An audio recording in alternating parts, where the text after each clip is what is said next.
What's up, guys? Maybe I'm live, maybe I'm not. I'm gonna be honest with you. I don't have a clue, but I'm trying. So let's hop on here and see.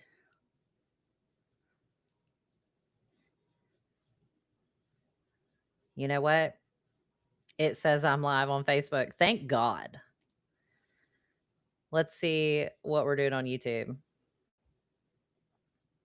I'm live on YouTube. Okay. It was literally as easy as pushing a button. So now I'm just going to wait on now I'm just going to wait on some of my co-hosts, I guess is a good way to put it. Wait for some of my co-hosts to get in, and then we are going to start talking about the Avery Pickle case. So I appreciate you guys being patient with me because despite me having a degree in IT, this figured out how to go live, buddy. It's for the birds. So let's figure this out. Oh, it says I have a chat. Oh, we have a public chat?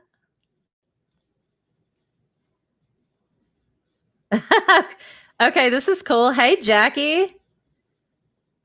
I may or may not have pressed go live too early. Who knows? I don't know what I'm doing. So we're just vibing at this point. We have a studio chat and we have a public chat. Jackie, oh, it says YouTube. Okay. That's really cool. So if you have questions, I'm going to ask that you use the chat wherever you're listening. I am seeing YouTube, but if you were on Facebook, I don't yet know if I could see it or not. So if you are watching me on Facebook, if you can type a message on Facebook so I can see if I can see the chat, because if so, that is going to be super helpful. All right, Whitney, once again, is having um, technical difficulties. And we are supposed to be joined tonight by Derek Baker and Cece Moreno. You guys all know Cece. She is basically coming through like a Can we just start calling it Hurricane Cece in Orange Beach? Anyway, hopefully everybody knows who Cece is. And Derek Baker is another creator who has been following some of the stories that we are following also, as well as other stories, very interesting stories. He goes by AgentDBaker. His handle's AgentDBaker on Facebook, YouTube, uh, TikTok, all the places. I'll let him talk about himself when he comes on. I did tell everybody 9 o'clock, so I was a little early because I got a little push happy with the go live button. All right, so we are waiting on it. Thank you so much, Jackie. Hey, Greg. Hurricane CC does work. I'm sure there is a Hurricane CC too.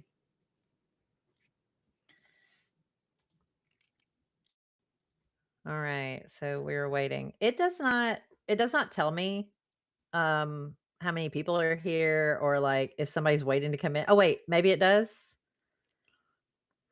I'm gonna be honest with you, I don't know. I literally have no idea what I'm doing. So it will be nice when Whitney comes in. Whitney, what is taking you so long?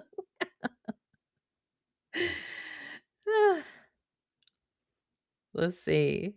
Did it work?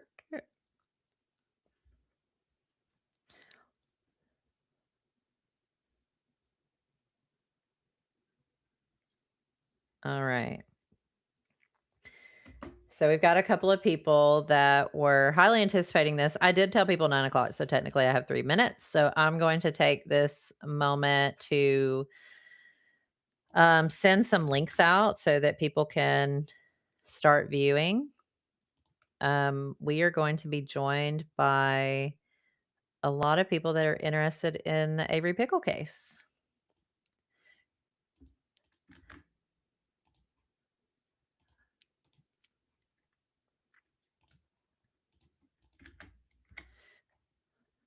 Let's see how we do.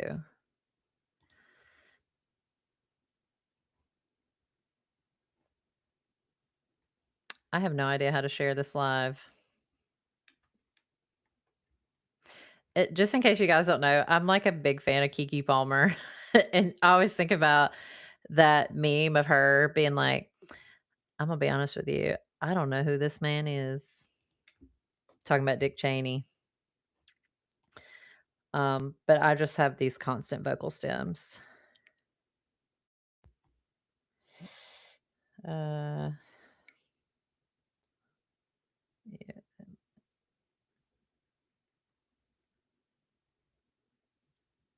All right. Let's see if I can figure out how to share this.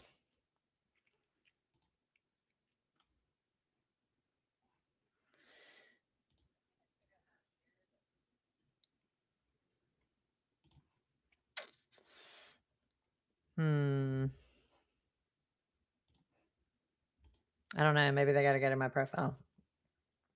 I don't see the live on Facebook. Yeah, somebody else just told me that, but I'm looking at it over here, but it also won't let me share it. Weird.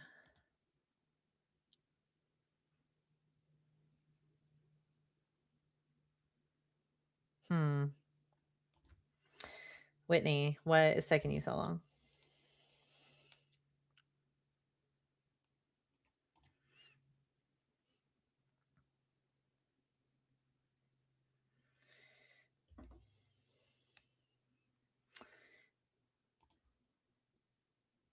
It says live. So I don't know how I did this, but somehow I was live on Twitch also. Maybe. I don't know, you guys. Maybe we're on Twitch. Let's go to Twitch and see.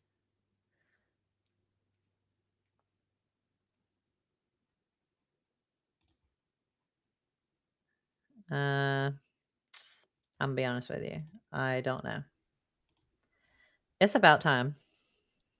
I was about to fucking crash out. Sorry. Are we on live? Oh my God. Yes. Yes. Oh don't my be God. saying that on live. I was about to freaking crash out. I don't know how to tell if we are live on Twitch or not. Oh, we are. We are live on Twitch. Okay. I'm coming at you live via the iPad because Riverside and my phone are just, they're not cooperating with each other. All right. I am, for those of you who are not able to find us elsewhere, live on Twitch for the so I'm gonna post this update on my Facebook. There is I'm just gonna put it on there now. There is a link on Facebook to view it on Twitch. Our handle on Twitch that I literally just set up this morning is Murder Creek Media. So please join us. I'm reconfiguring my setup here because this was technical difficulties. I'm having to switch devices, but I'm here with you. Go ahead. Somebody said I heard that. I'm too old for sorry. Twitch. Obviously, I'm too old for Twitch too, Jackie. All right. So we I saw where you guys were messaging me earlier. Do we know if CC is going to join us? Maybe, maybe not. She is still dealing with internet issues. Story of everyone's life, right? But maybe she can join via her cellular network. Did you talk to Derek? Yes, earlier I did. Are we in the same time zone? Yes. Maybe. I think so. Okay. All right.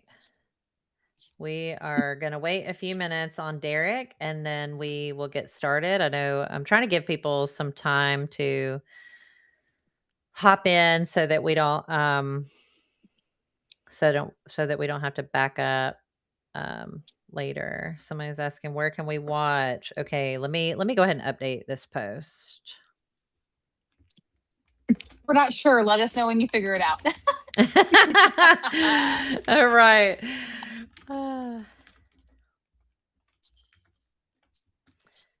Let me update this post. How about that? So that people can have the links.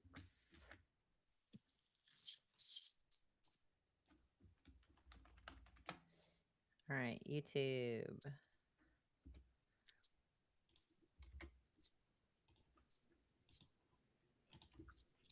Oh my gosh. Oh my gosh. I cannot type.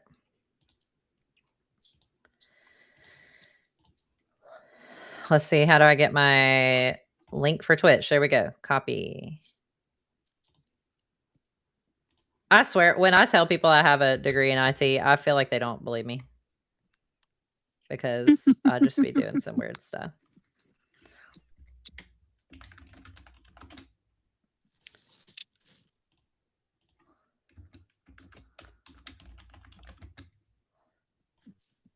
All right. Thank you all for bearing with us. You know, Yes.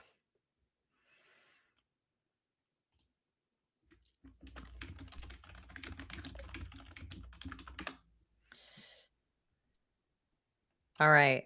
For those of you who are asking if you missed the live recorded so we can watch it later, that is my hope. That is hope. Derek said he's trying to get on.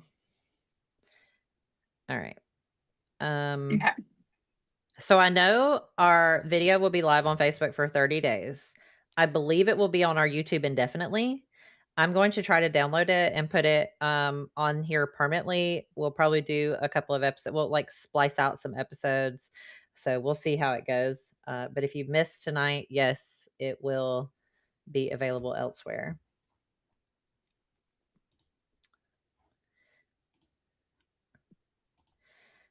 All right. Okay, so apparently Derek is in Central Time also. I believe he told me he was close to Tuscaloosa. And he says he's trying to get in, so we will be joined with him shortly.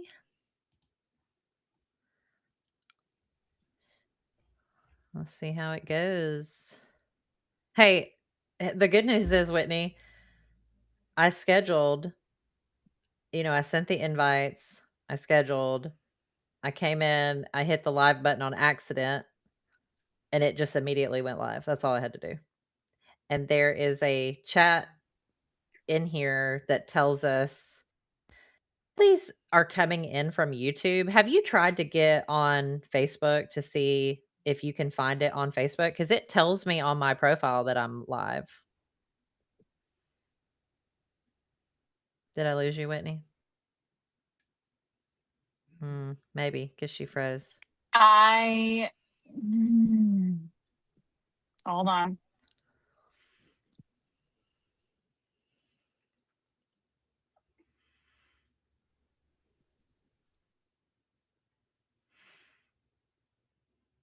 She gone. All right, she'll be back. Maybe. All right.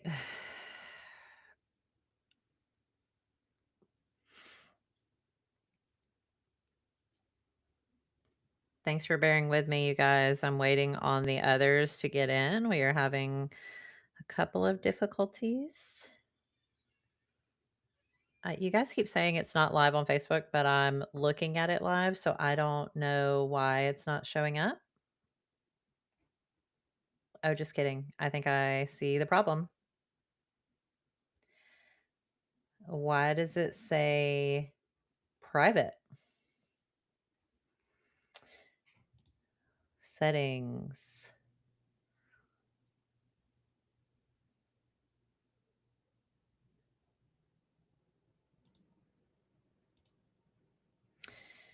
Because for some reason it says it is only available to me on Facebook. I don't know why. I guarantee you Whitney's crashing out, Jackie. She has had nothing but problems all day long with technology.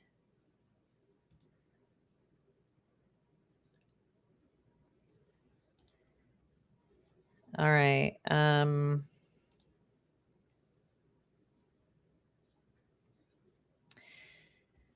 I do not know why it is set for private on Facebook. So hopefully you guys are joining me on Twitch or YouTube.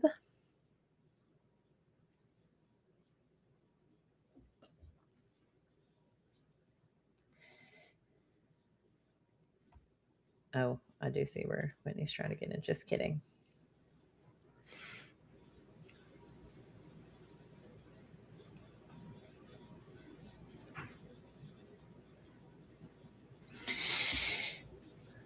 So sorry, guys. Let me figure out why it is doing this.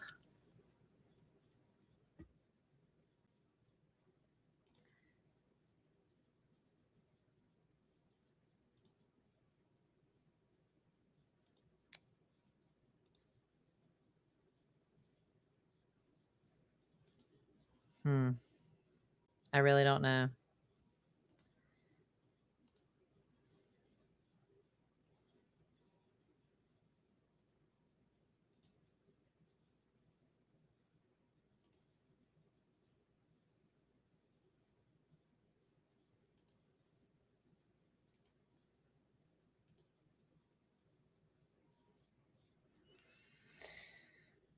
All right, Whitney, where are you at?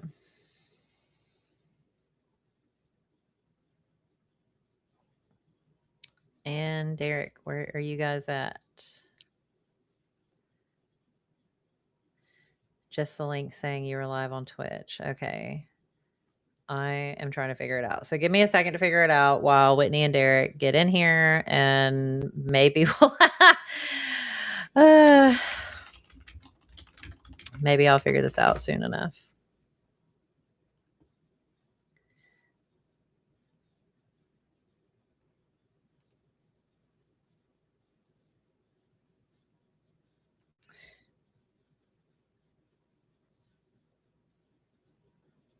Third party app permission. Oh, God.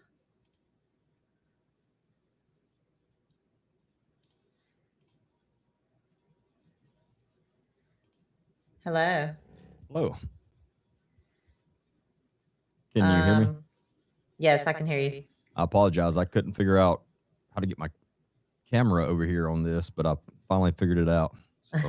We're having all kind of difficulties. I am having an issue with Facebook not the okay, so I see the live, but it is set to private. Okay. I had the same problem. Oh, I can't remember how I fixed it, but that doesn't help me at all, Derek. You're gonna have to go back into let me pull my Facebook up and walk myself through it.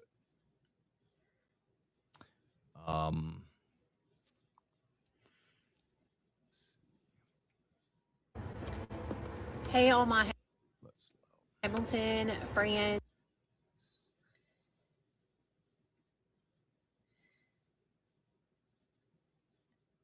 Whitney, are you there?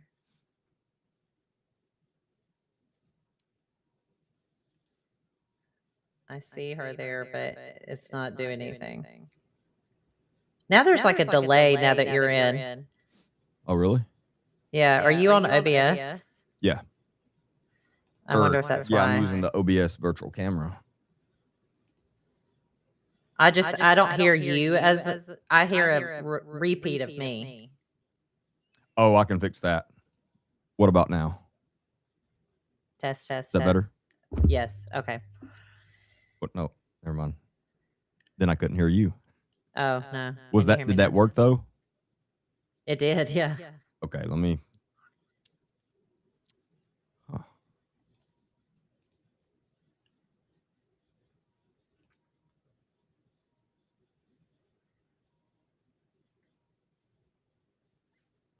Set audience to boost this post, change audience to public so anyone can see it, then refresh the page. But how do I do that? Go to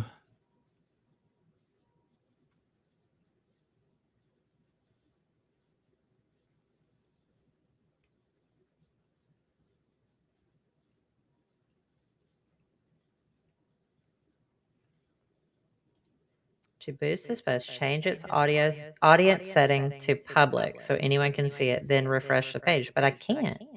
If you're following the case of Nolan Wells, Oh, hold on, that's me. Let's see.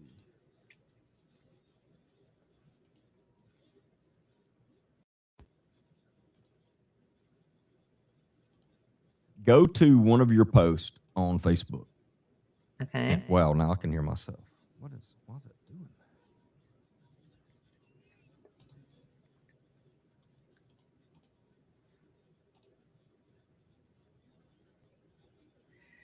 Edit post, maybe? Yeah, click on the little three things on one of your posts. Yeah, And then that's it'll what I'm say- doing. But it doesn't say change audience like it normally does. There should be an edit audience button. You see edit audience under edit post. Edit post. It says only me, but it won't let me change it.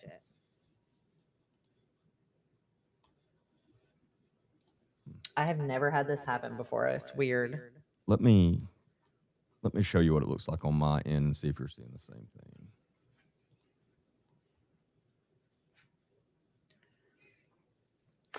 Whitney is powering up her laptop because I don't know why her Riverside is not working from mobile devices at all. It's very frustrating. It was something, and again, I don't remember exactly, but that's when I was trying to use Riverside, I just could never figure it out.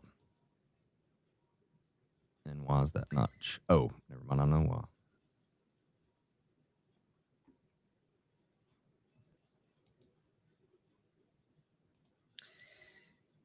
I feel like it's going to make me end the live in order to make changes on Facebook. So I'm just going to encourage people to go.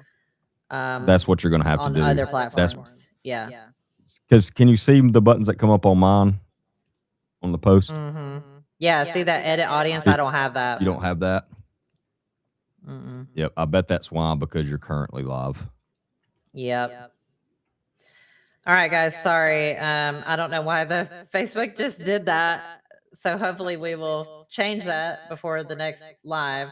So if you are listening, you're going to have to do it on YouTube or Twitch. And I still hear a echo. I am echoing. Oh, hold on. Well, there's. Oh, and it's echoing for everyone. Okay, I know why. Let me fix this. I may have to.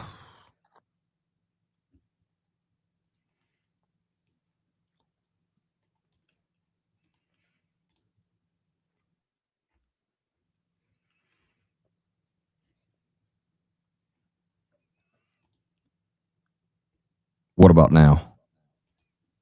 Do I have an echo? I Yeah. still have an echo. Oh, it's not letting me change it while it's recording. Let me No. let me leave and then come back in. Okay. Am I echoing now? No.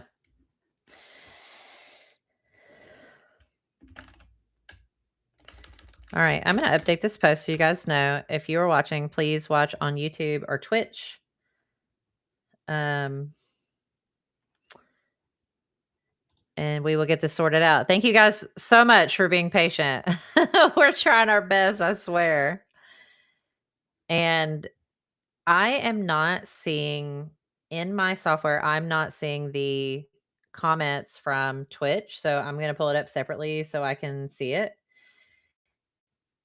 But I can see your comments on YouTube now. So thank you for that. And we will address those comments as we get going. I'm waiting on Whitney. She's powering up her laptop. We're going to see about putting her in, and then we will get started. Oh, she's trying to come in now. So let me let you in. There's Derek. All right.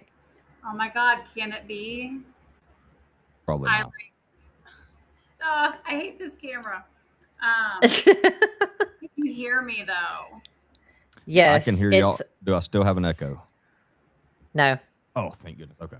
I was hoping that I fixed do it. have a fan going on. I don't have my Rode mics connected to my laptop, so let me turn off this fan real quick. Lord, Okay. y'all, thank you for bearing with us here. Goodness. It only took us 25 minutes, so we got it figured out. At least partially. This has happened to me so many times. Like randomly, I'll go live and nothing will work, and it'll take me like 45 minutes to get it figured out. It's just well. It's part At of it least at times. Listen, as we get going with this, these will get better. We're first timers here, so bear with us. We're doing good. Thank God you're here, Derek, because you're at least used to going live. So I just pretend I know what I'm doing, though. I don't really know what I'm doing yet, so fake it till you make it. That's what we always do. So when Whitney gets her mic set up, Whitney has some Rode wireless ME mics that she typically uses for our interviews. When she gets hers set up, we will get started. And what I plan to do. Sorry, Neeli, I have never connected my Rhodes to this laptop because, my phone and iPad never failed me until today. So I might roll without the Rhodes. All right. Y'all do need to you'll have to get you one of these, something like this. I have one. I have a Yamaha MG 10X. Oh yeah, that was a game changer for me. Yeah.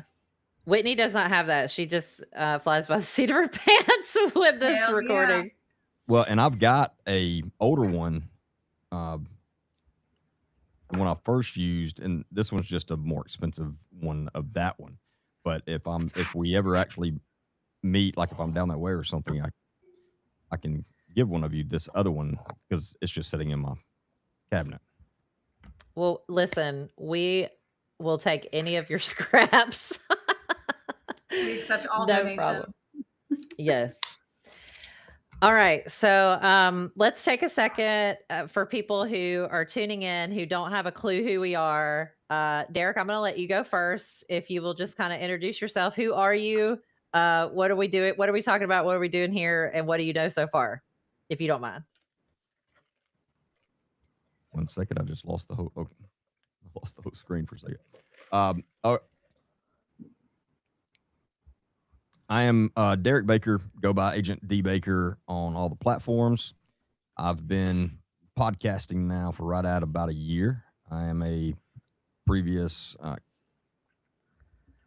combat veteran and 17-year law enforcement veteran. Most of those years in law enforcement was as a detective, a lot of years as a narcotics agent. And then I worked missing persons for 2 years before I got promoted. That's pretty much my quick rundown of background. And my podcast mainly is based around calling out corruption, helping families of missing people try to solve some of those cold cases for those families, getting them answers, and a little bit of extra things here and there. All right. What about you, Whitney? Who are you for people that don't know you?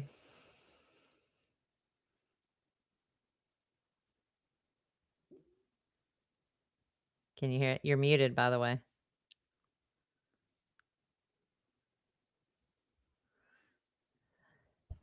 Can you hear me now? Yes. Okay. Goodness gracious. I'm Whitney Scapecchi. I live in southern Alabama here in Alberta specifically. Probably never heard of it if you're not from Baldwin County. I started out just as a pissed off mom advocating for my child and other children in our school system. That led to me unintentionally investigating our school system, finding out that I had a knack for scouring through public records and exposing the bad guys. Kept peeling layers back, and now I expose political corruption across the state and beyond. And now I'm a part of the Murder Creek media team. That actually was probably the best way you have ever described yourself and given like a very short bio of who you are and what you do. So we're getting better. I'm I'm going to introduce myself, but I want to answer a question in the chat. Yes, Cece Moreno was supposed to join us. She may or may not join us a little later. She is having problems with her electricity and internet. And so she's trying to get that fixed. And if she can join when that is fixed, she will. And if not, she will join us next time. So she was definitely willing to hop on and talk about this. So thank you for that. But it is yet to be determined whether Cece will attend tonight or not. Okay. For those of you who do not know me, my name is Neeli Faulkner. I am the founder of Murder Creek Media. I started Murder Creek Media a couple of years ago, actually. I started investigating a case in 2017 of a guy in Coosa County, Alabama, who claimed he was wrongfully convicted of the murder of his adoptive father. And I started investigating that case on my own just for fun for a little over a year. And lo and behold, throughout my investigation, I found new evidence in that case, including several people who recanted their testimony in that case. And it is currently moving through the Court of Criminal Appeals in Alabama for that case. So wrong that case on my own just for fun. Oh, Sorry, that was me. it's okay. So I since then I would start telling people what I did, and they'd say, "Hey, that's really cool. I want to help." And I would say, "Well, I don't make any money from it, so I can't pay you. But you're welcome to come join me on a volunteer basis." And that led to our volunteer team at Murder Creek Media. We have over 25 people from across the U.S. that help us to investigate cases, including the case of Avery Pickle, who we are going to talk about tonight. But that was the birth of Murder Creek Media and how I met all these wonderful people. And as we continue to grow, things are going to get better. So just know we got a panel of legit people tonight. Okay. I'm really happy for the people that we have on and what we're doing and trying to help some families. So I want to ask you, Whitney, to tell everyone how we came across this case and how we got involved. I think it's important for people to understand that as we get started. Absolutely. Is my audio lagging for you guys? No. Okay, good. All right. So I was actually interviewing another victim witness for a totally irrelevant case here in Alberta, actually. And at the end of that meeting, I go to walk out, I'm like, thank you so much. I've not went public about this story yet. And she puts her hand on my arm and she goes, "Can I talk to you for just another second?" And I'm like, "Yeah, been here for a couple hours, but sure, what's up?" And she's like, "Have you ever looked into what happened to Avery Pickle?" And so, I'll go ahead and share. So Avery's mother lives on the same county road that I do. So every day when driving home, if you're from Alberta and you know about what happened to Avery, Christina keeps this big banner with Avery's face in it. She keeps it updated, changes it out. And so I drive by it every single day. But when Avery passed, I had itty bitty little ones. I still do have little ones. And so I was not doing what I do now. I was a busy mom, working, in my career at the time. So I never really dug past the headlines. It was, I knew that there was a young star, athlete from Alberta High School that had tragically died over a 4th of July holiday. And just as, most stories do, that like this, when we get into everything, there was a few headlines. I saw a couple posts from his mother circulate around social media, and that was it. And, and life moved on. But the lady that I had spoke with that day, she's like, there's just, things just don't add up. She's like, there's so many of us in the community that, just feel like something's wrong. And she went on to say, she's like, she had shared some things with me. I'm trying to think of what I want to share that she shared with me, but, Christina, Avery's mother, right after it happened, she was passed along some Snapchat clips, pics of who was out there with that day. And just like I would have reacted, she shared those images and demanded that the people in the photos speak to her. And this woman, a couple years later, she's talking to me, she relates to me, she's like, Avery's mom was more or less threatened to remove that image, with the people that were out there. And she's like, there's just something not right about it. And so Avery's case, there's another, and I think she was watching on YouTube. She's a follower of mine, and she reached out. She's from the area. She had also asked me, can you look into Avery Pickle's case? So all this to say, cold cases, things like this is more Neeli's wheelhouse, and it wasn't really anything that I've ever looked into before. But me and Neeli had just started really, I guess we had started Make It Make Sense. And I had just newly joined the Murder Creek team. And so before I talked to Lee about it, I reached out to Avery's mom. I finally had gotten through these projects, and I'm like, okay, I feel like now I can dedicate time to this. And so I reached out to Christina, and I thought about it. And I'm like, I really need Murder Creek to their help on this one. And so I Neeli, because we talk every single day, and I'm like, do you know anything about the Avery Pickle case? And your knowledge was just pretty much what mine was. Originally, there was not much beyond that. And is she lagging? Is she glitching for you, Derek? Yeah. Okay. Pause for a second, Whitney. I think it's your internet maybe that's causing an issue right now. So we can't hear you very well. So I'll finish that thought for you then for a second. So Whitney reached out to me and she asked me about the Avery Pickle case, and I knew almost nothing. Look at that.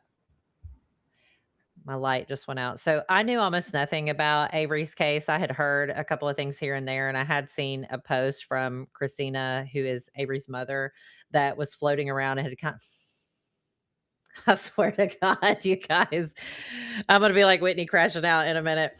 But anyway, she asked me about it, and my initial response was no, because I did not want to cover cases in Baldwin County, because I live in Baldwin County and several of our team members are in Baldwin County also. And we didn't want to,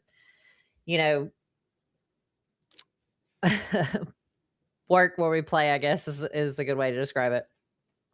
So initially I said no. And she kept asking me, and she said, actually, if you would just come with me and you would meet this family and just hear them out, just hear what they have to say, and I think you will change your mind.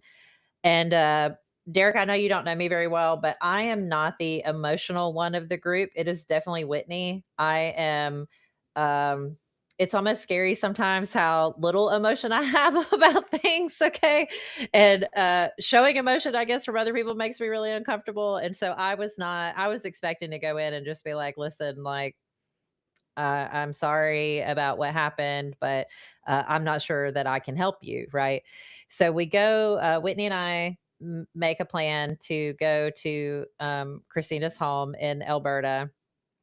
And on the way out there, we pass this big sign that she's talking about. Whitney lives in Alberta. She passes this all the time. She is very familiar with all this, where I wasn't, but it was obvious on the way out there. There's pictures and signs of Avery everywhere, all along the road leading up to Christina's home. So we go in and we meet Christina, and we meet Lexi, who is Avery's sister, and we meet Lexi's husband, Adam, and their children, and Avery's grandmother, Faye. And so we're sitting around the table and they start laying it out. And Lexi and Christina, I know we kind of talked about this offline a little bit, but Lexi and Christina and Adam, I don't want to leave Adam out. Okay. These are people that you definitely want on your side if something bad happens to you. Okay. These are people that they are not giving up on finding justice for their loved one. Okay. And they don't care what they have to do to get it, or who they have to talk to, or how stern they have to be. They are standing on business. And that was the first thing that I took from them. And when Whitney and I left, I told her, I was like, that was really what convinced me that there was something up in this case, but more than that, that they had it together. So when we sat at the table and they were giving me the information, um, Lexi had Life 360 data. She had timestamps of text messages. She had information where she had talked to so and so. She had everything laid out. Christina was the same way. They were very matter of fact, this is what happened.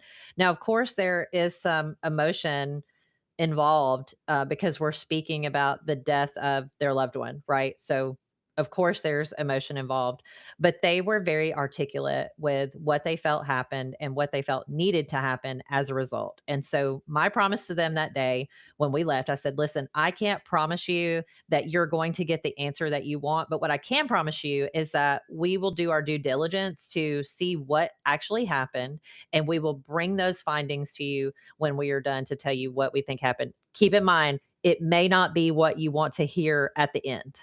Okay. So that's how we got to where we got. So we onboarded this case just like we do every other case with Murder Creek Media. We have several cases from all over this, not just the state of Alabama. We have cases in Tennessee and beyond. So we did the exact same thing with Avery's case that we do in any other case. So we brought it in and we started doing some public records requests. And so I want to be careful about what we share on this live just because I don't want to accuse anyone of anything. Okay? That is not the goal of the live. If you're joining this live and you're expecting to hear like I think so and so did such and such, you are not going to hear this because that is not the goal of this. The goal is to bring some awareness to this case, to ask people if they have information about this case to please reach out to us, because there are people, since we have started looking at this, who have brought us information that was previously unknown to us and to law enforcement. There are people out there that have information about this case that is very beneficial, and they may not realize that it's beneficial. So what I would like to do is go through the case as we know it from the beginning to the end, and then kind of leave it open ended to say, hey, do you have information about this? Is there anything that you can submit and help us out? Go there. Does that make sense? Whitney is absolutely going to crash out. I can see it in her face. Like, so now I'm on my phone. So now my phone decided to work. So we're going to see how it goes. Am I clearer? Does it sound better? You're both. You're a lot clearer Lord. and you sound a lot better. Thank you, Jesus. All right. So we went to, I talked about the story about how we got here. Whitney, you missed it. I talked about the goal of this live is to help generate some leads in this case. There are obviously people that have information about this case. We hope that they come. I swear to God. I swear to God. Oh gosh. Anyway. All right. Let me take you back to the start. So let me pull up my file on Avery here and tell you a little bit about Avery. Okay, so when we met with Lexi and Christina, we asked them to describe Avery to us because neither Whitney nor myself ever had an opportunity to meet him. And the way that they described Avery was exactly how everyone else that we have ever come into contact also described Avery. They described him as someone who was extremely intelligent, someone who was pretty introverted, an avid reader in his younger years, that he was very caring, considerate of others, and was very concerned with how he made others feel. That he was very close with his siblings, Lexi, and he does have a brother, Austin. Austin, I don't know if you're joining us now. But both Lexi and Austin are older than Avery by 8 and 10 years. So even though there was that big gap in their age, this is a very close knit family, and everyone. Not only did Avery's family describe him as kind, caring, considerate, funny, literally every other person that we have come in contact with that we asked about Avery has said the same thing. No matter how they knew him, we've had people that have sent tips to our inbox to just to tell us how wonderful of a person Avery was and to thank us for looking at his case, and just always described Avery in the best way that you possibly could. So Avery also was very involved in athletics. Um, Lexi and Christina told us that he had joined the wrestling team, that he played football, that he was on track, and that through playing sports, he became more sociable, but he was still a dedicated student and he consistently made the A honor roll. And Avery was such a good student, in fact, that after his death, Alberta High School created the Avery Pickle Academic Athlete of the Year award in his honor, and they featured his ACT score on its quote unquote pickle board, and that he really had no history of getting in trouble at school or anything like that. Like he was basically just the golden child, right? So I think it's important when we talk about victimology to for listeners and readers or however they're consuming the content to understand what our victim was like, okay, to kind of have an idea of the people that they would have been around on a daily basis, what they would have been doing, things like that. What would have been unusual based on the things that they would do on an everyday basis. And by all means, Avery was a normal, typical teenage boy, but actually based on other teenagers that we know, especially in our area, that he was a little more mild mannered, I guess, than most boys of his age, according to those that knew him.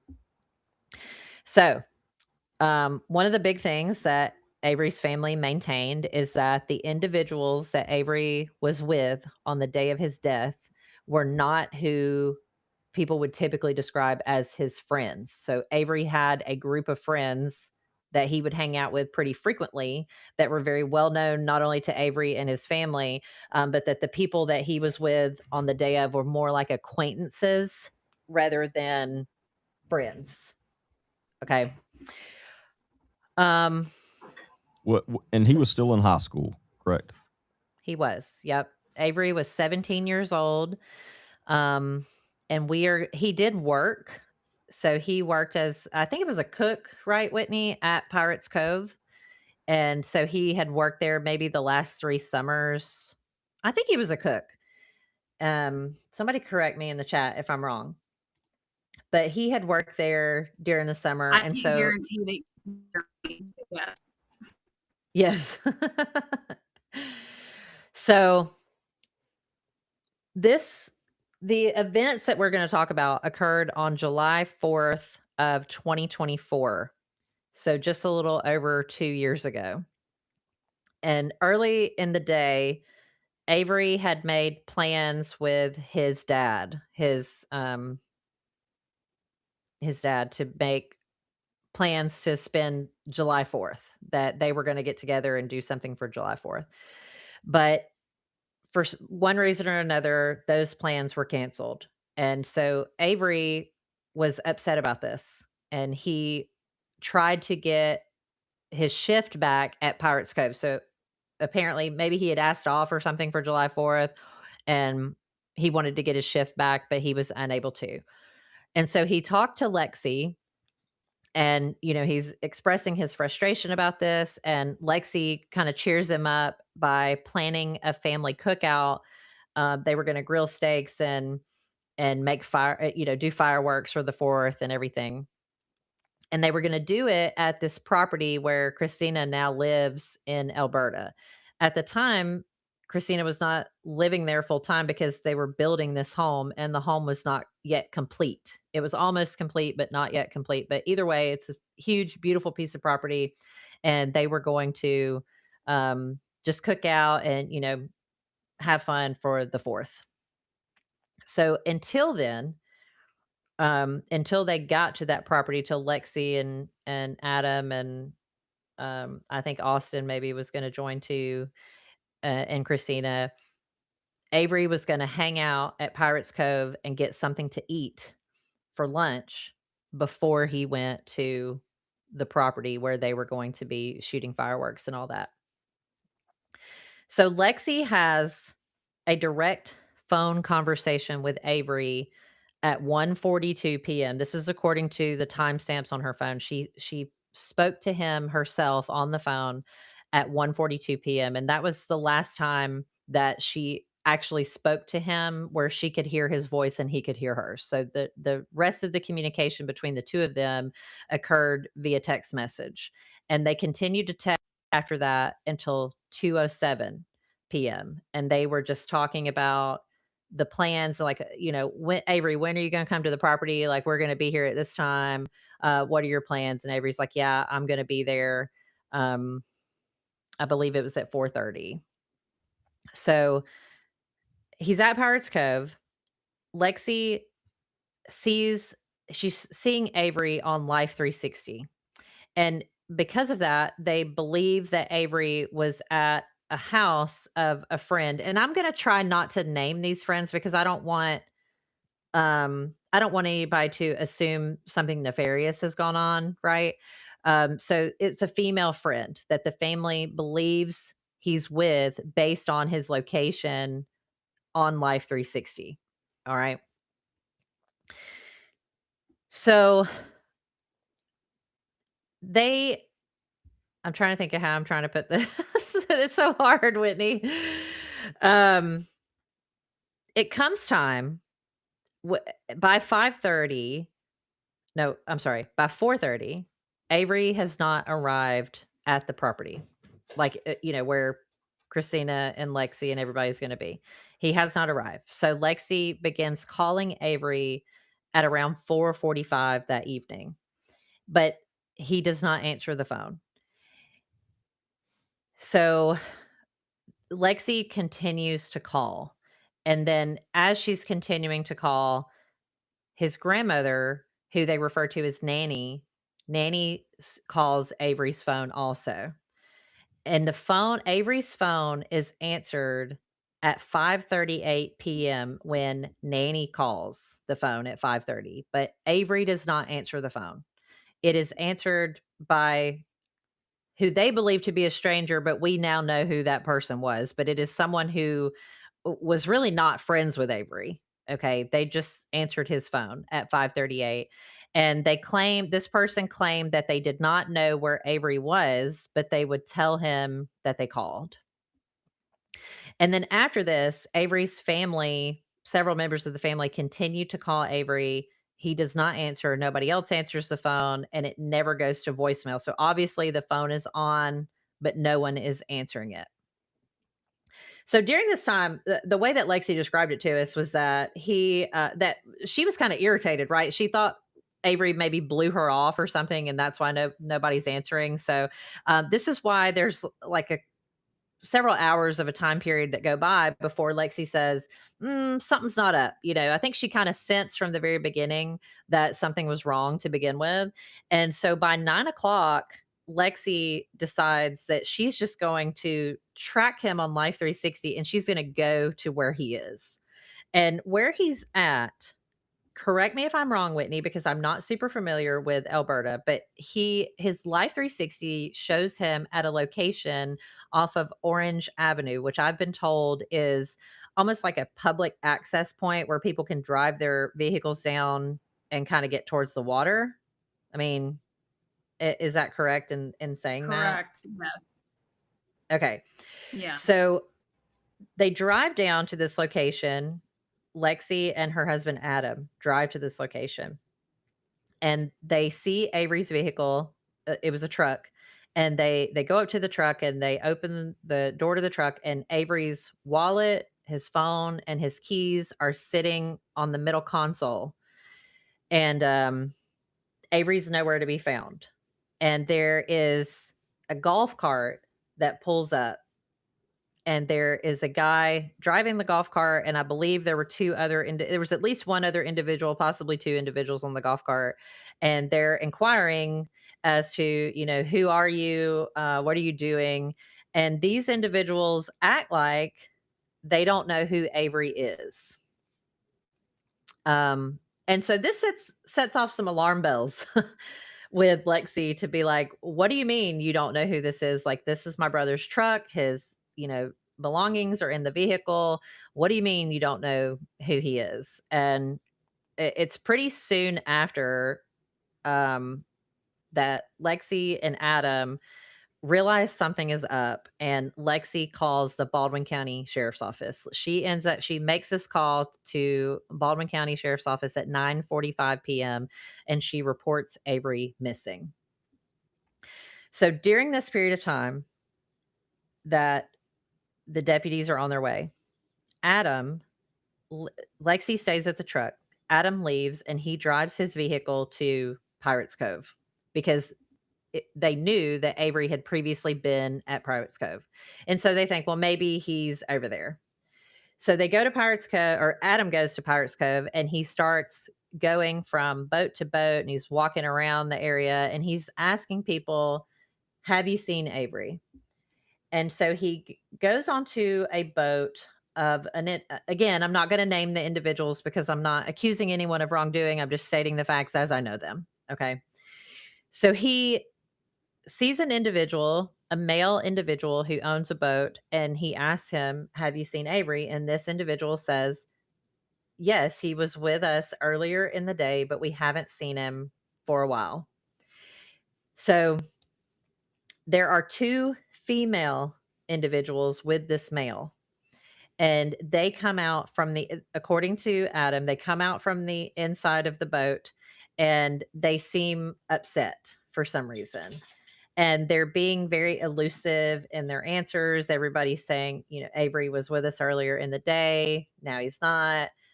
We don't know where he is. And it's just, they don't get good vibes.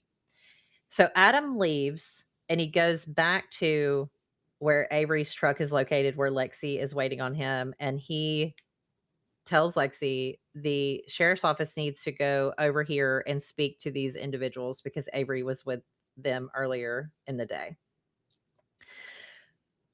All right. Baldwin County Sheriff's Office. There were 4 deputies that respond to the scene about 15 minutes after Lexi makes the 911 call and reports Avery missing. And when they get to the scene, they find a group of individuals that Avery had been with that day, and they start questioning them. All of them are questioned, and all of them basically say, we haven't seen Avery for a while. And what was determined was that the individual who was hosting the party was doing a shrimp. It was either a crab or a shrimp bowl. I'm pretty sure I was told it was a shrimp bowl. And that shrimp bowl was served between 4 and 4:30, or people started eating between 4 and 4:30, and that they had not seen Avery because nobody remembered seeing him eating at the shrimp bowl, and they hadn't really seen him since earlier in the afternoon. And that was pretty much the extent of the stories, I guess, that the people that were on the property said, that they don't know what happened to him. They haven't seen him. So throughout the night, the Baldwin County Sheriff's Office continues searching for him. There are several friends and family members that have shown up at this point. They're all looking for Avery. They cannot find him. At some point during the night, a friend of Avery's, whose father is a state trooper, arrives on the scene about 1 a.m. and this state trooper conducts a sonar search of the water at the family's request, but he's not able to find anything. And then around 5 o'clock, there's a fireboat from Perdita Beach Fire Department that begins searching the water. And then Daphne Search and Rescue arrives by 7 a.m. So this is a huge search effort is underway, looking for Avery from family, friends, multiple agencies. They're searching the water. They're searching the shoreline. They're looking at his Life 360 data. Nobody knows. They're asking people, have they seen him? Nobody's seen him. They don't know where he is. So at 9:13 a.m., Daphne Search and Rescue finds Avery's body in the water about 6 feet from the dock. So this is the same area. I can see what you've got pulled up on the screen, Derek. It's like this little point. There's a dock north west of that, and there's those two docks right there. His body is found in between these two docks, just under the water. So a terrible end to this timeline, but I wanted to explain the time in which things happen, because when we look at a case and we're investigating a case, we're trying to determine a window of time in which a death would have occurred. Are you pulling up another one, Derek? So I have a question, because earlier when we were talking about this, I pictured Pirates Cove and the location where he was as like being closer, but it looks like they're pretty far apart, correct? It's pretty far apart, yes, but not necessarily when you're on the water. I mean, it doesn't take you very long to get there. Now, And if you were this to is have to go by land, because he drove his truck from Pirates Cove to Orange Street, correct? yes. Yes. So if you have he to go left by land, how long of a drive is that? It's not very far. I mean, I can actually map it real quick. It makes me wonder, does MapQuest still exist? I was just because it's hard to tell, looking from the satellite view of like a stone's throw is much easier to see, but actually, how long it takes by car. So it's about a 10-minute drive. It's Okay. about 7 miles. Yeah. Okay. So So yeah. about 10 minutes away. Okay. Yeah, it's a very rural area out there. It's a bunch of county roads, there's not a lot out there. It's not like you're going through like a bunch of traffic and stuff. I mean, maybe a little bit more considering it was July 4th, but And I've got the it's two marked here. Like this is Pirates Cove, and mhm. then this is the location on Orange Street, just for people's reference to kind of see. Yes.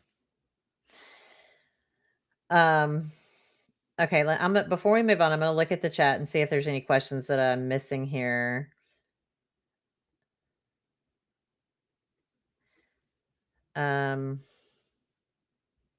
Okay. Christina has joined us. She said Avery was going into his senior year of high school. He worked in the kitchen at Pirates Cove with other football players. Christina, I forgot to mention this. Christina works on an oil rig, and so she works offshore for a significant period of time, and then she comes back on. And so Nanny, who they refer to as Nanny Faye, lived in the home also, and would be there if Christina wasn't there, right? And so Avery and Nanny Faye were really close.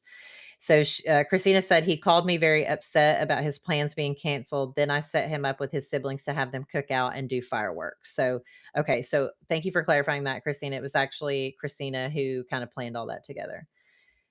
Jackie has asked, was Life 360 on the entire time, including the time the stranger answered the phone? Yes. Yes, it was. And Lexi took a lot of screenshots of this. Lexi was really good about preserving evidence. Let me put it that way. She immediately knew that something was up, and she started screenshotting and backing this information up. So she was able to provide a full history of where Avery had gone that day.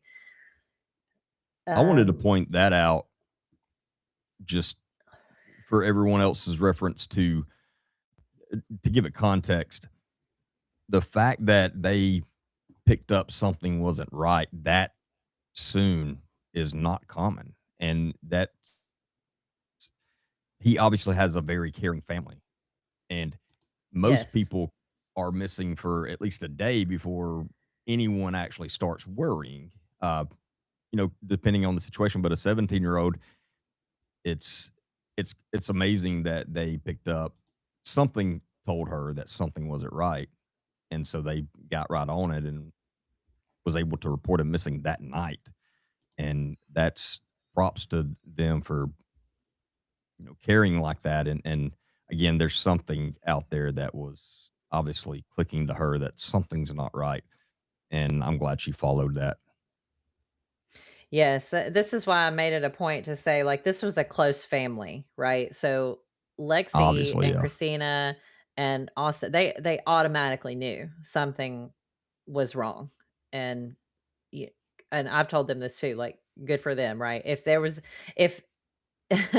if something happened to me, I would hope that they were one of my family members so that, you know, somebody would be seeking justice for me, right? They have done everything they should have done and continue to do to find answers that they seek. So props to them. Thank you for saying that. Yeah, because There is a when I question. worked missing persons, it was not uncommon at all for it to be 2 days before anyone would actually report it to the police. Because they a lot of times people keep thinking, well, we'll find them or something. They don't want to like cause a ruckus, as we call it in the South, and get everyone you know up and upset. So it's just not common that families are that close and picked up on that like that. And a lot of times, hindsight's 2020 in these, because a lot of times people are looking at the story from, looking at the situation from outside and going, why did they wait that long to decide they needed to call the police or whatever? You got to think in the moment for people and families, it's not uncommon at all. And so, but yeah, I just wanted to point that out. Mhm. There was a question, were all the where all the items were set in the truck, was it similar to something he would do in the past, like going swimming or going to run over to the bathroom quickly? We asked that question too, like, would that have been normal? And Christina gave the exact same answer that she's giving in the chat, is she said no. So Christina says this was a brand new truck that she had just bought Avery for graduation, that it was so new that she didn't even have a tag on it, and he would never have left his belongings in the truck like that. Let me look for. Well, we know obviously someone else put at least his phone in there because someone answered it, and then am I correct in saying that the phone was then located in the truck later? Yes, Okay. yes. The phone, his wallet, and his keys were all in the truck, and they had all been placed in the middle console, or on top of the middle console. And you can actually, we'll go over the Life 360 data in a second.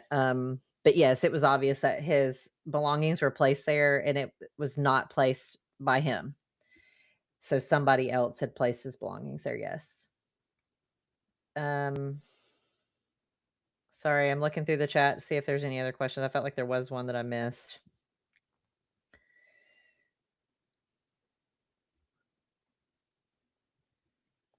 Okay, no, not that I can see. So let's talk about the Life 360 data real quick, because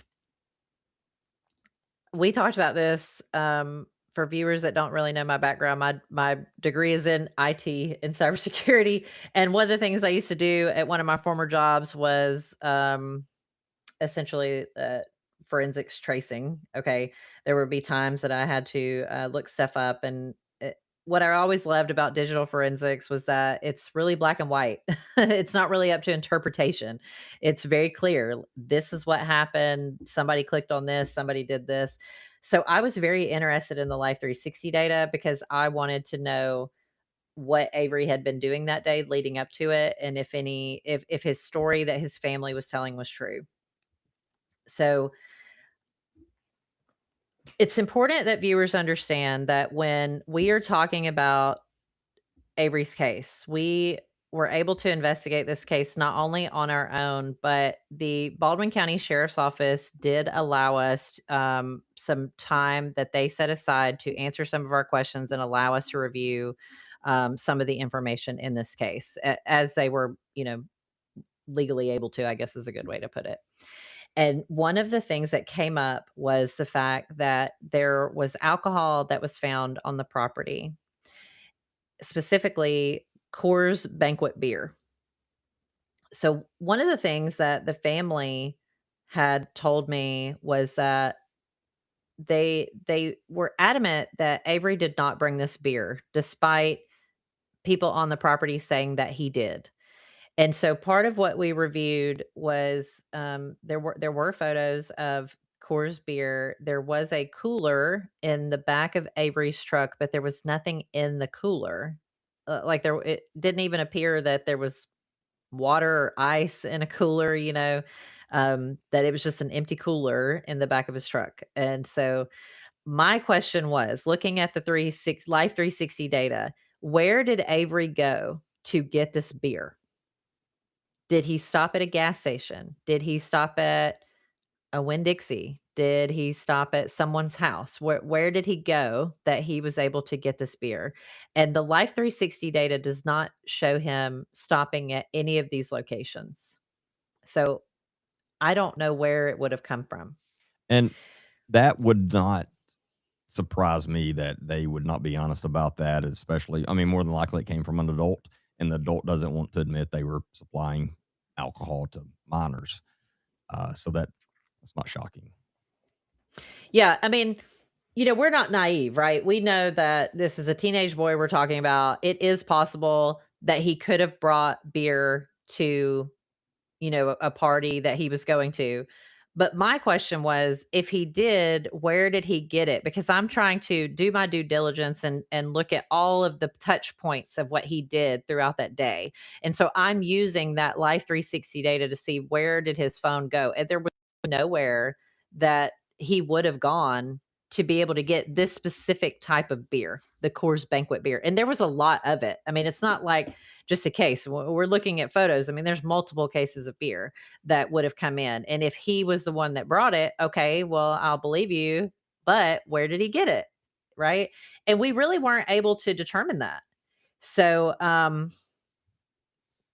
don't know where he got it. I don't know if he really did get it, if he brought it to the property.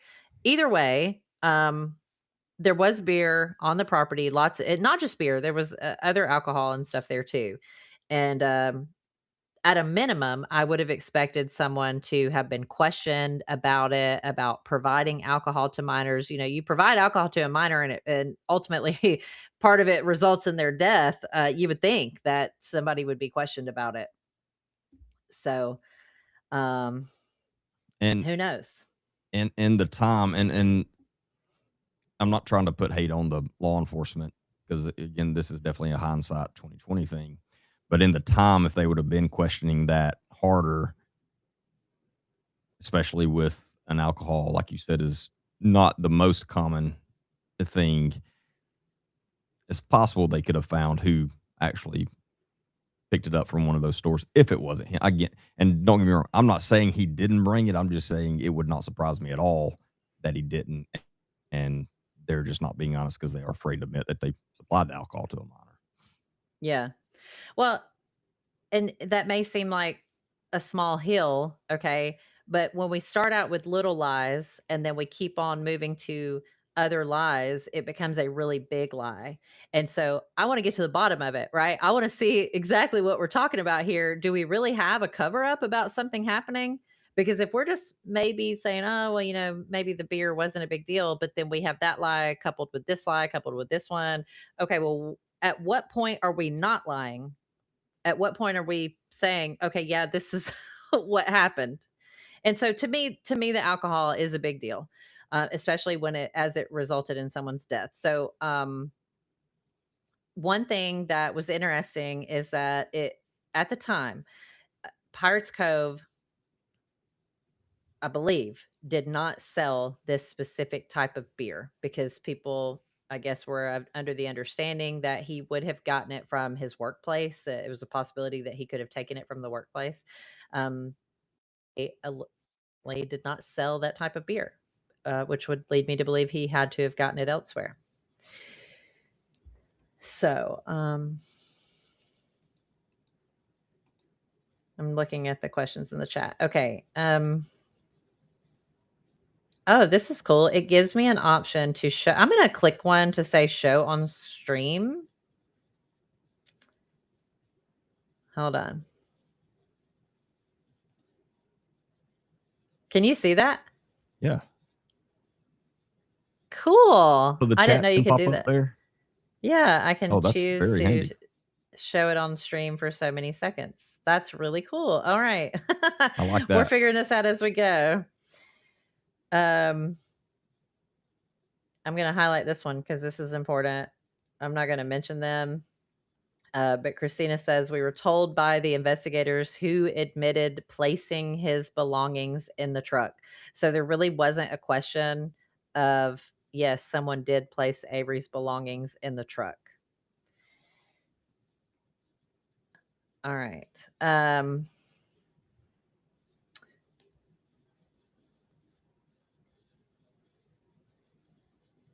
going to highlight this one.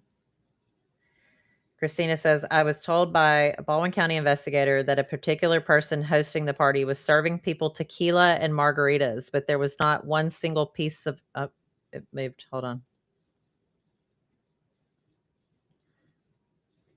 Gosh. Here we go. Sorry, you guys. But there was not one single piece of evidence showing him with a beer in his hand. Is she talking about Avery? She's talking about Avery, yes. So this is let me talk about the evidence of him drinking. So Christina was able to obtain Avery's autopsy report. Did you have a chance to review it, Derek? No, I did not. Okay. Let me pull it up because it was Avery was did have alcohol in his blood. He had a high blood alcohol content level. I feel like I just got called out by the teacher for not doing my homework. Gah, I'll do that.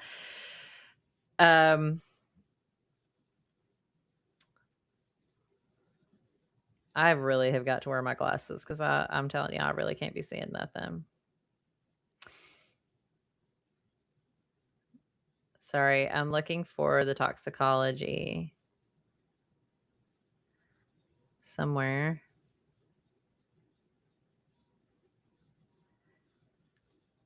Second page under final diagnosis.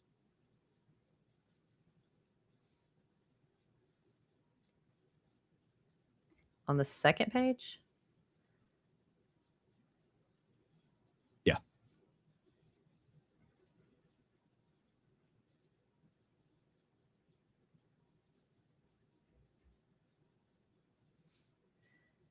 It says drowning, and then under it says toxicology. Okay, yeah, sorry. That's weird. That's showing on my first page. All right, so you're talking about an ethanol concentration of 0.2, what is that, grams per deciliter, I think is what we asked. So I don't even know what the legal limit is. For juveniles is 0.02. So this is much higher than that. Yes. So obviously he had a lot of alcohol in his system. His death was ruled a drowning. Oh, there, I see it now. Fluid chest ethanol, 0.2 grams per 100 milliliters.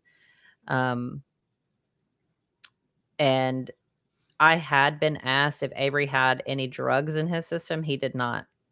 He did not have any drugs in his system. He did have alcohol in his system, and he was pretty well intoxicated, yes. Which is very common for a 17-year-old. Just to be clear with everyone. Oh yeah, this is no surprise to anyone that has teenage boys.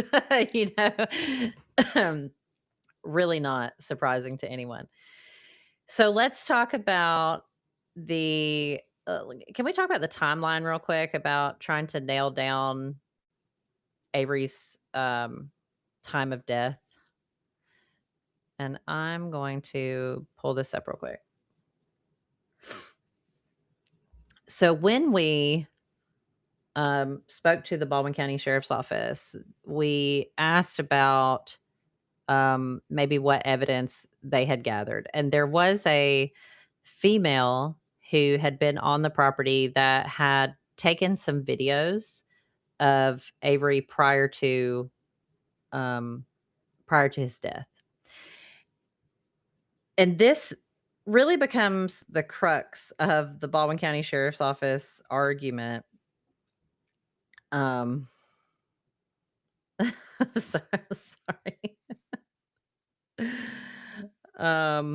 That's Whitney messaged me. She's straight up crashing out. So let me add her back in. Look at look at how mad she looks. She's had quite the day, y'all. Oh, she's back. All right. So there was a video that was provided to investigators, and this video was taken at 3:36 p.m. It is my belief. Let me state this very clearly. It is my belief that Avery passed sometime between the time in this video and 4:30 p.m. And here's why I believe that. This video was taken at 3:36. It is a video. Avery is not the subject of the video per se, but he was in the frame. So a video is being taken. It is facing a boat. There are people in the water around the boat. It's just a normal day. People are, having a good time on the boat. And there is a group of what I would describe. I'm 41, so I would describe young boys as in, between ages of like 16 and 20, I guess. And they are on this boat, on the top of this boat, and they are doing flips into the water from the top canopy of the boat. So you can see them climbing over the railing onto the top of the canopy. It's like a second story boat, and they're on the top of the canopy, and then they jump off. They're doing back flips or front flips or whatever they're doing, and they're jumping off into the water. And it is very shallow in the water where they're jumping. I think it was between maybe 3 and 4 feet of water where they were jumping. So, I mean, dangerous, right? We shouldn't be doing this, especially as we're consuming alcohol. But according to the autopsy, there was no broken bones or anything, correct? Not that I saw. Yeah. And now you got me questioning it, so I'm going to pull it back up. I'm sorry, I can look. I don't know why. Now you caught me not doing my homework. I was going to say, you look at it and you tell me what you think. But in the video, Avery is sitting in the captain's chair on the top part of this boat. And right before the video cuts, Avery sets his drink down. It's a red Solo cup. He sets the drink down. He gets up. He walks to the side of the railing right there, and he goes to, it's obvious he's about to go over the side of the railing. And what it's believed is that his intention was to go to the top of the canopy and jump off, because that's what the other boys were doing. So when we spoke to the sheriff's office, it really was the belief of the investigators that Avery had died as a result of jumping off of this boat and had possibly hit his head either on the side of the boat or on something in the water as he jumped off.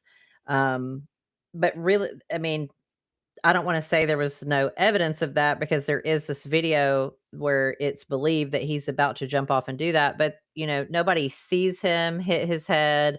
Nobody sees any type of accident. That nobody even really recalls what happened to Avery even after, jumping in the water. They just assume that he's gotten up out of the water and he's gone to do something else. So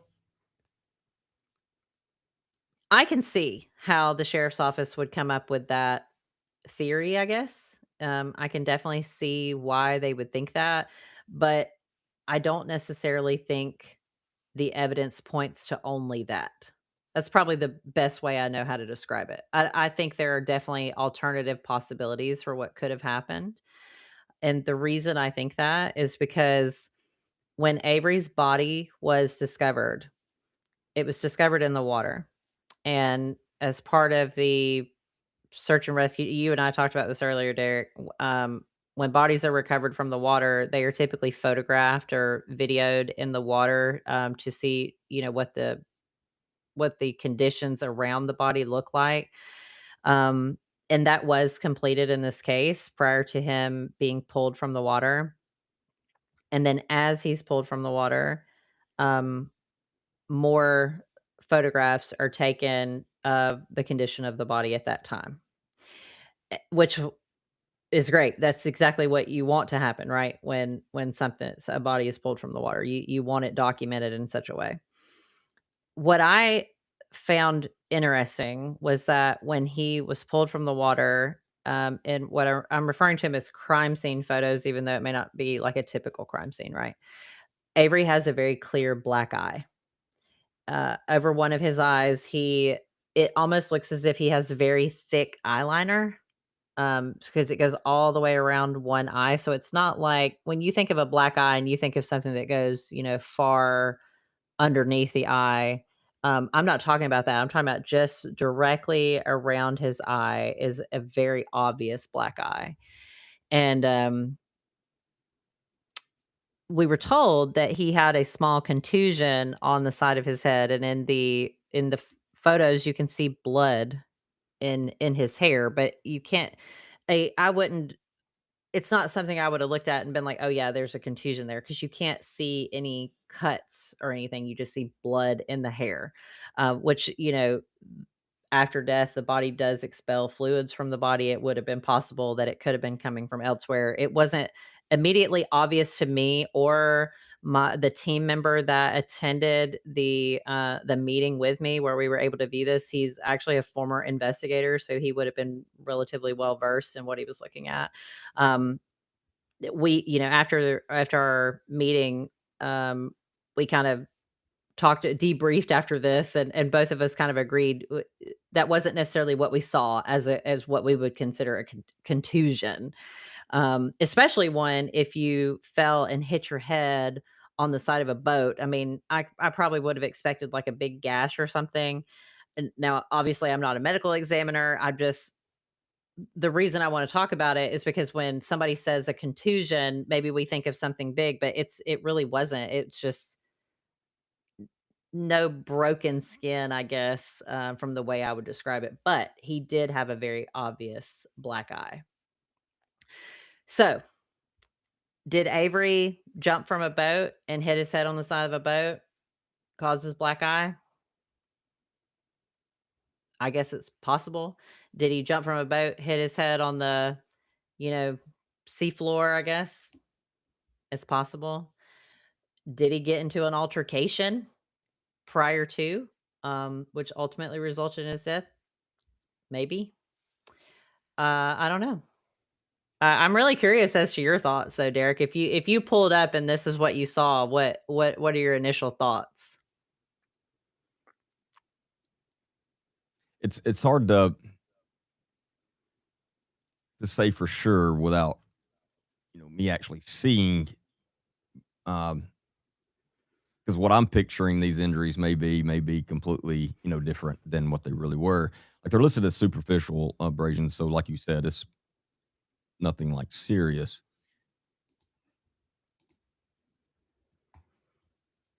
The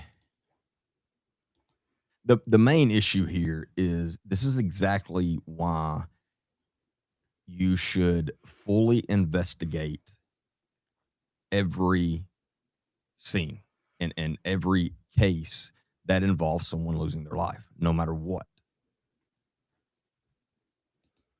So, like, if I'm in charge of the scene and I show up, my first thoughts are we're going to separate everyone, and we're going to get every single person that was here that we know of down to the office and sitting in a room and speak one-on-one with them individually.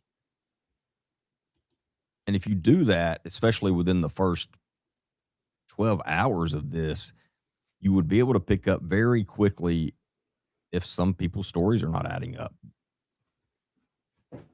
But when you just go out there kind of nonchalantly asking people, "Hey, what did you see?" And I mean, that is not a good interview. I mean, that's not an interview at all. Because say someone did see something, and if they're even still on the property, they're not going to feel comfortable with telling the truth there. That's why it's so important to do all of this stuff. If that makes sense. Yeah. I think that was probably one of the biggest frustrations when we spoke to the family, was that they felt incredibly frustrated by the lack of communication with the sheriff's department. Um, a severe lack of communication. They felt like the lead on the case failed to interview key witnesses, including Avery's grandmother, who spoke to the person who answered Avery's phone. You know, the sheriff's office did not speak to her. They really promoted that theory that because Avery's blood alcohol level was so high that, you know, it was more plausible that he accidentally jumped from the top of the boat and hit his head and he drowned. And, you know, it was believed that there were about 60 to 70 people that were present that would have failed to see something like this happen. So it just seemed a little far fetched, you know. The family told us that they were never officially notified of the case's status, that it was actually in I believe October of 2024 they discovered that the case had been closed since May. I'm sorry, That October 2025, that the case had been closed. that's unacceptable. And yes, and Lexi, after seeing that, had made a post on Facebook, shaming the Baldwin County Sheriff's Office for the handling of the case. And that after that, she said 4 officers showed up unannounced at her home while she was pregnant and alone, which she felt like was a very intimidating visit. And she didn't just say that this happened, she provided ring camera footage to our team of investigators showing up at her house. So she really wasn't happy about that. Christina also received a call from the Alberta Police Department advising her to remove a social media post where she had shared some photos of some people that were with Avery that Excuse day. me? Yes, and she was advised to remove it, stating that she would be subject to libel or slander. And anyway, it just became a whole mess. So the communication between departments and the family was really shameful. And please understand that the team member and I who went and met with the sheriff's office, these are things that we did relay directly to the sheriff's office. So that is, I'm not trying to shade them online. Okay, we did have conversations about these things to let them know, and I did tell the investigator that it really would behoove him to contact the family to have a conversation about this. And I believe, Christina, if you're still watching, if you will correct me if I'm wrong, if they did try to reach out and resolve that, hopefully they did. Neeli, I just wanted to add to, you know, in the family, I don't think Christina ever publicly shared this, or Lexi, but when those investigators came out, Lexi was pregnant. She was upstairs. I believe she was upstairs, Lexi. You can correct me if I'm wrong, and very pregnant. And so by the time she made it down, they were gone. And so when she phoned in to the sheriff's department, asking about them coming out, there is actually no record of them coming out. I'm not going to say they deny coming out, but they are very, very firm about the fact that there is no report of anyone coming out that day. So thank God she has the ring camera footage to back up her statements. Yeah, that was a big issue, is that the dispatch told them that no one ever came out. But I'm looking at it right here, and I can actually identify who the officer is, because we have actually dealt with this officer in other cases that we have worked. So And yes, was they this definitely did. investigators? This was Yes, investigators that came. And yes. so to be fair here, that's not necessarily uncommon. If it's a group of investigators out, they don't always call out to dispatch that they're somewhere. Just to be fair on that side. Now, one thing I want to go back to that is just floored me here because I want to make sure that I'm understanding this correctly. The actual police department, law enforcement, called the mother of the victim and advised her to remove a social media post. Yes, this is according to the mother. Yes, that should the never Alberta happen Police under any Department. circumstance. That is one of the main reasons when Whitney and I went to the home when we first were talking about the possibility of taking this case. That was really one of the things that really piqued my interest, because I thought there is absolutely no way that a police department would call and advise someone to remove a post. But Christina's adamant that they did. And she did end up removing it. And for some background too, I don't want to, make assumptions or anything, but Alberta is a small town, like many towns in Alabama, and there are some familial connections, some close connections between law enforcement, some of the responders that were out there that day. Like there are some connections there, and I believe when we traced that, I guess it was basically a lead, that she was called and told to take down that post, that was phoned in from someone connected in the community, almost as a favor, if that makes sense. So calling into the police department because someone who was not a law enforcement officer had requested that the police department do that on their behalf. I don't want to name names, but yeah. That should never that is, law enforcement has absolutely no business being involved in that. Nor should they ever. That's sorry. Yes. We'll move on from that, but that is really. Well, I mean, that's a big frustrating. issue, right? Because, part of what we do at Murder Creek Media, when we have relational maps.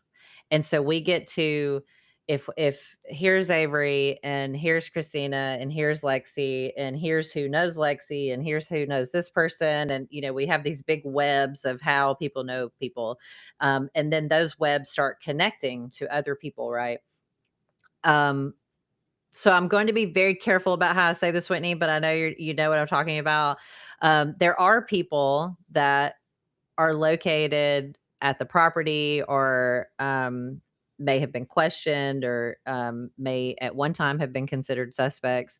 They do have significant connections within law enforcement, within state positions, I guess is a good way to put it. So I never want to kind of jump on that bandwagon, I guess you should say, but I think it's always important to at least identify them and recognize that those connections exist. And sometimes they may be a coincidence, but I'm gonna be honest with you, I don't really believe in coincidences. So,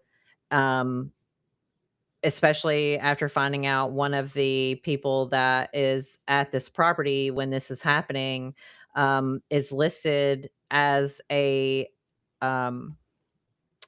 firefighter EMT, someone who probably should have been, assisting in the search for Avery, because they had, been involved with him earlier in the day. Instead was not doing that and was not using that opportunity. I don't want to throw them under the bus, I guess, but I do think it's extremely strange behavior, especially being around so many people within law enforcement and different first responders. I can tell you that most first responders that I deal with, especially like on a volunteer basis, they're always willing to step in and help in whatever way that they can.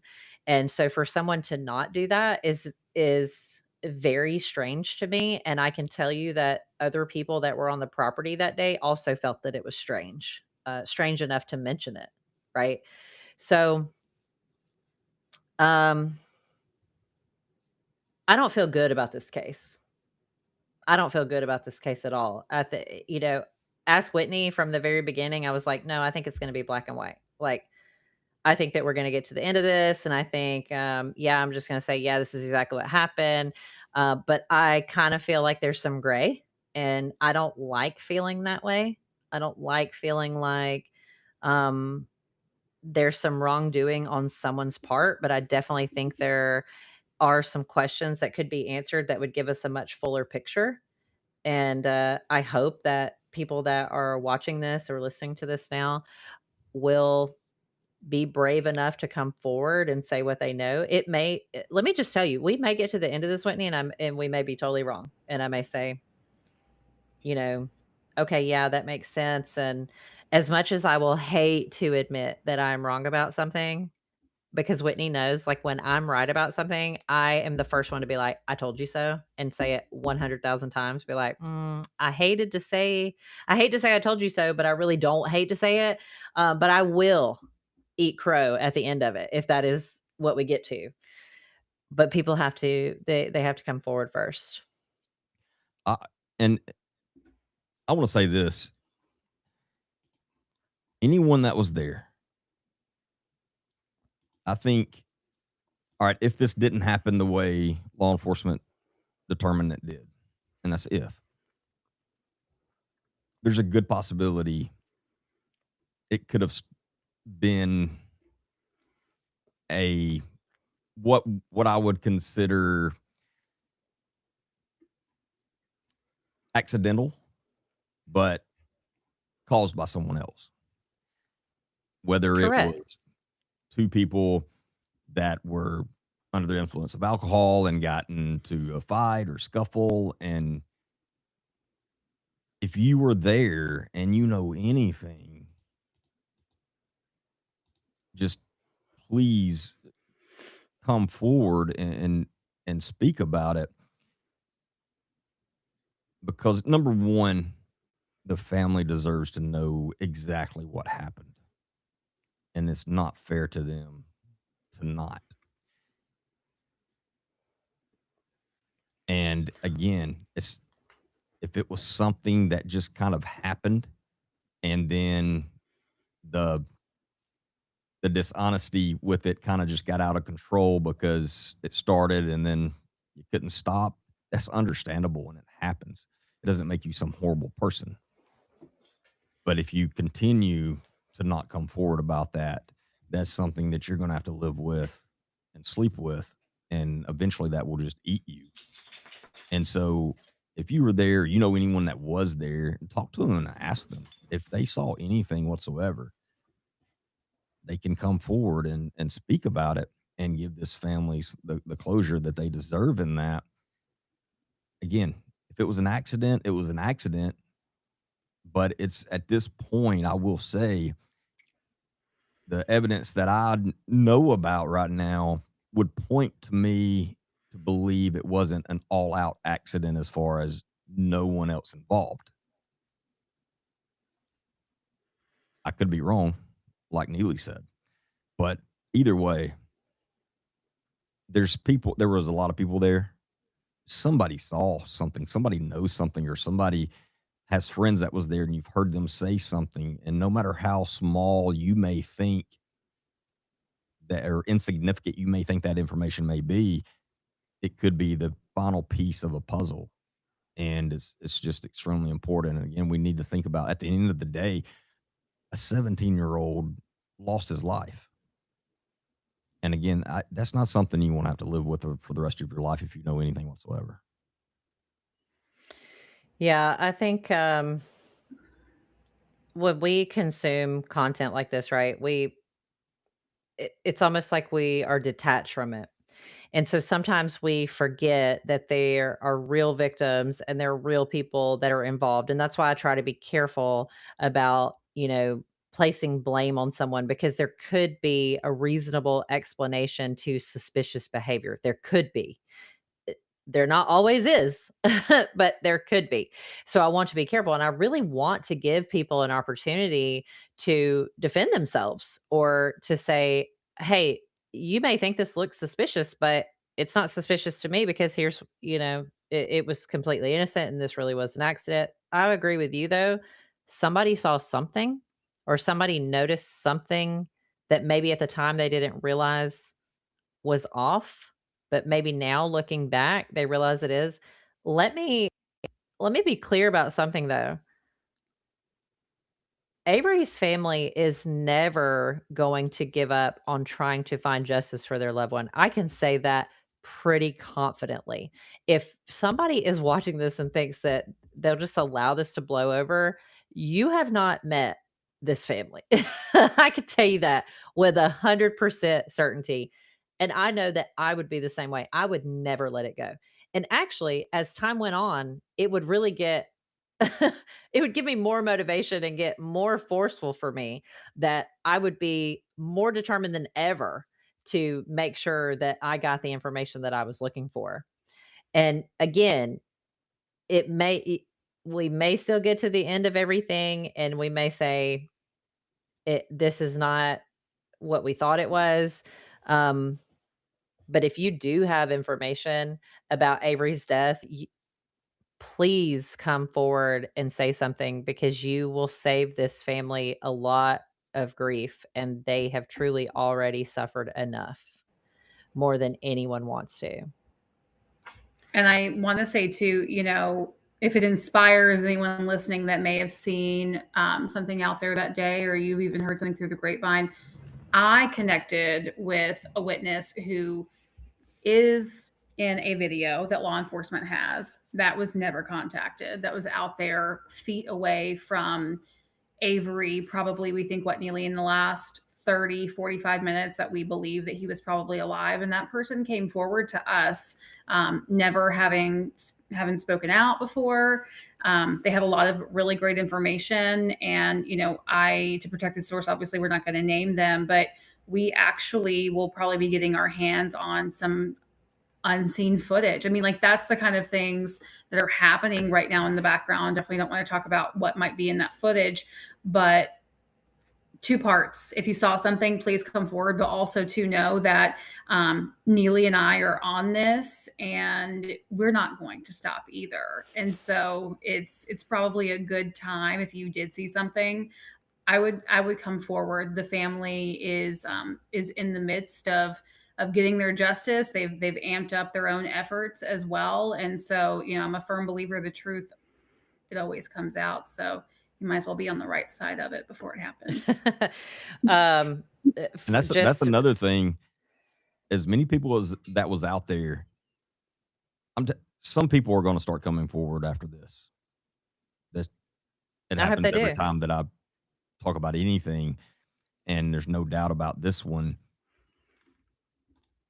You want them to hear your side first. Kind of what Whitney was saying, because once they start hearing one side, that's where they're going to be leaning, and it's much harder to convince someone that you're telling the truth if you're the fourth one in line to come forward. Does that make sense? Hopefully that makes sense to everybody. Yeah.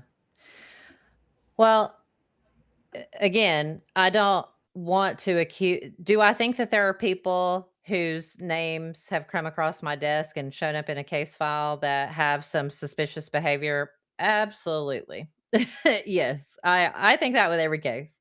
But does that mean that the information cannot be explained in a way that's not nefarious? Absolutely. I just don't know until you come forward and talk to me. It's not just me and Whitney that are working this case. So all of our team members, we give them an opportunity to choose the cases in which they want to work. We give a case summary of the cases, and I can tell you Avery's case is by far the most requested case from our team members from across the country. Right now we have 1, 2, 3, 4, 5, 6, 7, 8, 9, 10, 11 people outside of me and Whitney who are actively helping to investigate Avery's case. So it's not just me and Whitney. I don't want us to take all the credit, right? There are a lot of people that are helping to gather information, that are interviewing witnesses, that are pulling records.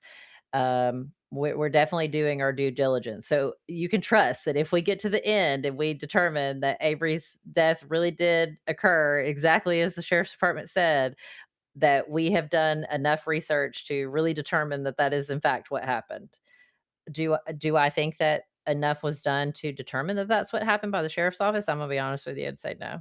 And it's not something I didn't tell them directly. I definitely think there was more that could have been done. And talking about more that could have been done, I definitely we got a lot of comments. Christina, Lexi threw in a couple of things that were relevant. Obviously, I had major internet issues, so I don't want to go through and hash out anything that you guys did already. But just a couple of good points. And for anybody listening in, if this sparks something, information you might have, I would like to go ahead and repeat it. But one thing that Christina said, I'm trying to get back to that comment. There's so many, no one was ever held accountable to the fact that there were minors out there drinking alcohol, right? Like that is one point where I feel like maybe nothing nefarious happened, right? But just the sheer fact that there were adults, I don't want to accuse, but there were adults on property. It is assumed that they were the ones purchasing the alcohol. If alcohol was a contributing factor to an accident that Avery could have gotten into, right? Like there are some different, I think, crimes that could have occurred out here that no one was held accountable for. And so Christina had said in the comments, she just wants to remind everyone out there that these were adults that allegedly, based on eyewitness accounts that law enforcement does have. I want to be clear that all of them were adults. Christina said the one pouring the liquor, the one hosting, and the one that answered Avery's phone. I had not verified who it was that answered his phone, but according to his mother, that person was an adult. And then the one that moved his belongings, which we do know who that individual is. All adults out there. And so, but there was no charges, that came through because of those things. And that's concerning to me as well. Yeah. If you are an adult and you're it doesn't even matter if it's your party. Say you show up and there are underage people drinking alcohol, you're then responsible for what happens, whether you want to be or not.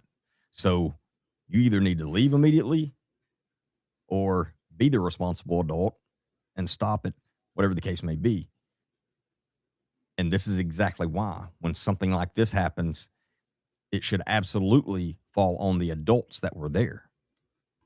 And it is frustrating to me to know that there were adults there. Law enforcement knows this. We see his tox report and that no one was held accountable in any way whatsoever, just for even for that. And if it was a complete accident, then there's no way to say the alcohol wasn't the main contributor. It had to be. And whatever adult supplied that should be held responsible. And I think I'm just repeating what Whitney said, but it's very frustrating to know that. Yeah. I mean, I have 3 sons. Sorry, I didn't mean to cut you off, Neeli. Avery's case hits me so hard. And like Neeli said, I did catch it before I was disconnected at one point. I am the emotional, one of the duo here. But Avery's case hits me so hard. I don't want to get emotional right now, but I drive by. She will. I know. I drive by his sign every single day. And there's something about my middle son, who is a blondie. Me and my husband both have dark hair. That reminds me so much. I don't know Avery, but what I would assume to be Avery. And then when I think about the fact that I live right here, Pirates Cove is a hotspot destination. I have a sister-in-law that goes down there and gets ratchet on the weekends. Love you, P. To think that like in a few years, one of my sons could be down there and something could happen. And at minimum, an adult is not held accountable to providing them alcohol. And I will go ahead and say as well, Neeli, I believe you saw it in the crime scene photos, and we have multiple witnesses that have confirmed, the amount of, the things. Neely's giving me that look like, girlfriend, don't you dare. There were other things that were happening down there that, again, I'm regurgitating, but adults should have been held responsible. And so, for me, thinking about Avery and my own sons in this community, there's been a few times where Christina has gotten on social media and she has screamed, on top of the mountain, the injustice that's happened. And I'm right there with her. Like, whether it was an accident or not, there are things that should have been done that were not done. And I hope we get to a conclusion here where there's some justice that is served, whatever that looks like. So I asked somebody recently, I think it was with you, Derek. I think I was in an interview with you. When I asked them what their idea of justice looks like. Because everybody's idea of justice looks different. But to me, if someone were to ask me what my idea of justice is, it would really be, I guess it's kind of two parts, but the major part of it, I guess, would be to ensure that the truth was out. If I lost a child in this way, I would have an understanding that nothing would bring my child back. But what is it that would help me sleep better at night? And that is the truth, in my opinion. And I'm sure Christina and Lexi and Austin and everyone would agree when I say this. I don't think the truth has come out yet about what happened to Avery. I don't either. And I just, again, this is coming from Avery's mom, but she just commented and said, I was told that there were no criminal charges being brought against anyone on the property that day because Avery allegedly brought a 6-pack. Of course, you guys might have talked through that detail. Maybe you didn't, about the pack of cores in question. But let me just be the first to say that is not an excuse for not pursuing charges against an adult providing alcohol. But yeah, that was a reason. And if that is, I'm sorry, go ahead. No, you're good. I was going to say, if that is the case, somewhere along the line, he got it from an adult somewhere. So Thank you. If law enforcement believed that, then why didn't they not trace that down and get that figured out? They can't have it both ways. Right. And to answer, I want to ask about the statute of limitations on contributing to a minor. It's a misdemeanor, so usually it'd be a year and a day in Alabama. However, and don't quote me on this part, I'm just considering it involves the loss of life, then it may be like that statute of limitations may not matter in this case, considering that, because you could use the other, if that makes any sense. Again, I'm not an attorney. I just pretend to be one at times. But so we're all Google attorneys. It is a good question that I'm going to find out. But it got me thinking about that as far as that side of it. Well, think about it from like a restaurant standpoint of serving alcohol. So many years ago, I bartended and cocktailed and served at a restaurant in Calhoun County, and we went through bar training. Okay, and they hounded it into us that if we overserve someone and they leave and they then injure themselves or someone else, that somewhere down the line we could be legally held liable for it. And it has been many years since I've even looked into it, but it made me think of this when we were talking about Avery and being over the legal limit. If a server in a restaurant can serve someone and they can be held legally liable, why is a property owner or host or whatever we're going to refer to them as, why are they not held liable even if they allegedly brought it themselves when you're allowing them to consume it on your property? Very good Surely question.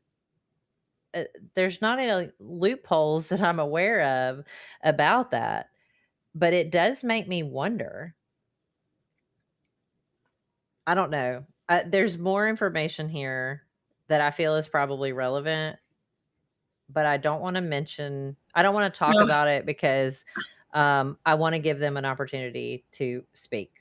So I don't want to deter this someone will from coming to definitely speak. have to have a part 2 at some point. I keep catching myself because there's a lot of layers to, the people that were out there that there's so much. Like we are just know if anything happened, like there's a lot of information that we are withholding strategically, right? And like Neeli said, to be fair and allow people to come forward. But all that you hear tonight is not all that exists. So Derek, do you know the answer to this question?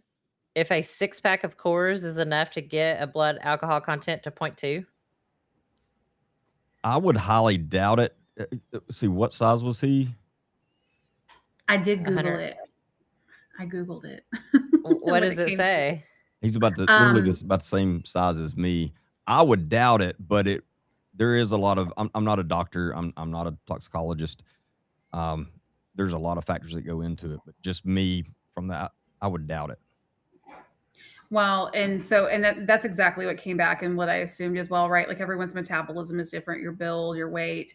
But it says while it's possible for 6 course beers to produce blood alcohol, a level of around 0.2% in some people, it would depend heavily on the person, how quickly they drank them. The biggest variables: body weight, biological sex, drinking time, whether they ate that day, and the actual beer size or alcohol, whatever the volume of alcohol within it. But again, a 0.2% is very high, well beyond obviously the 0.08% of the driving limit. And so it's heavily, leaning towards it's not likely unless Avery was literally sitting there pounding them down back to back, probably within like a 45-minute period with no food in his stomach. I do believe he ate before he went out. Is that correct, Neely? Mhm. Like we He do ate know at that Pirates Cove, yeah.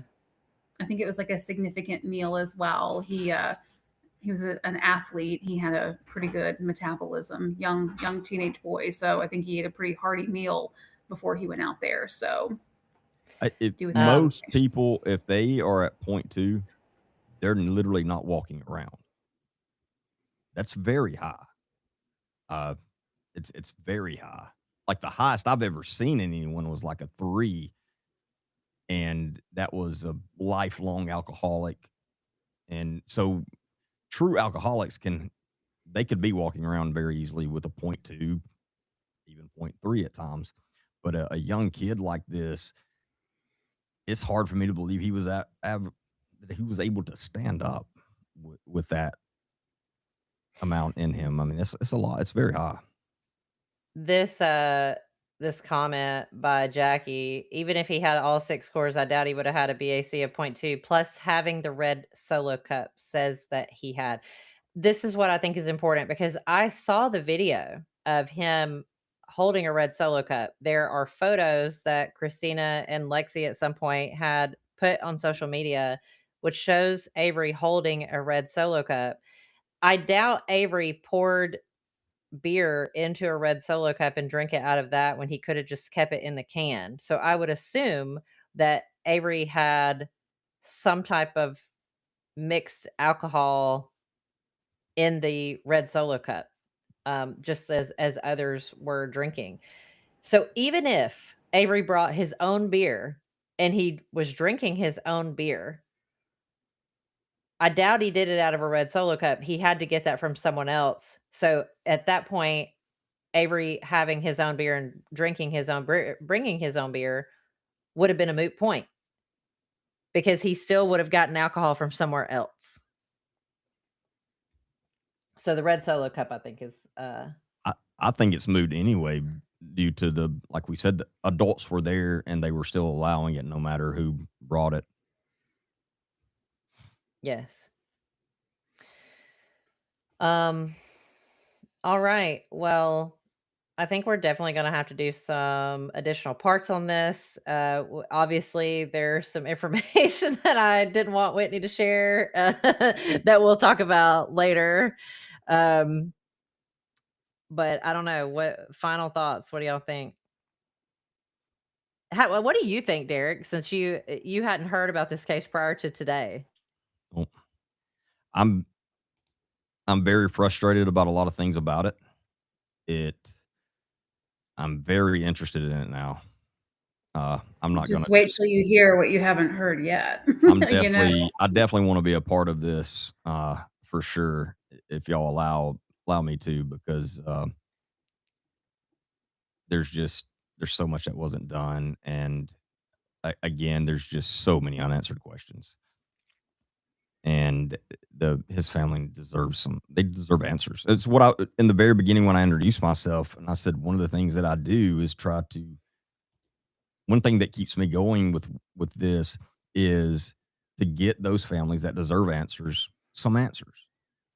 Sometimes it's not the answers they wanted, but it's answers, and that's what's most important.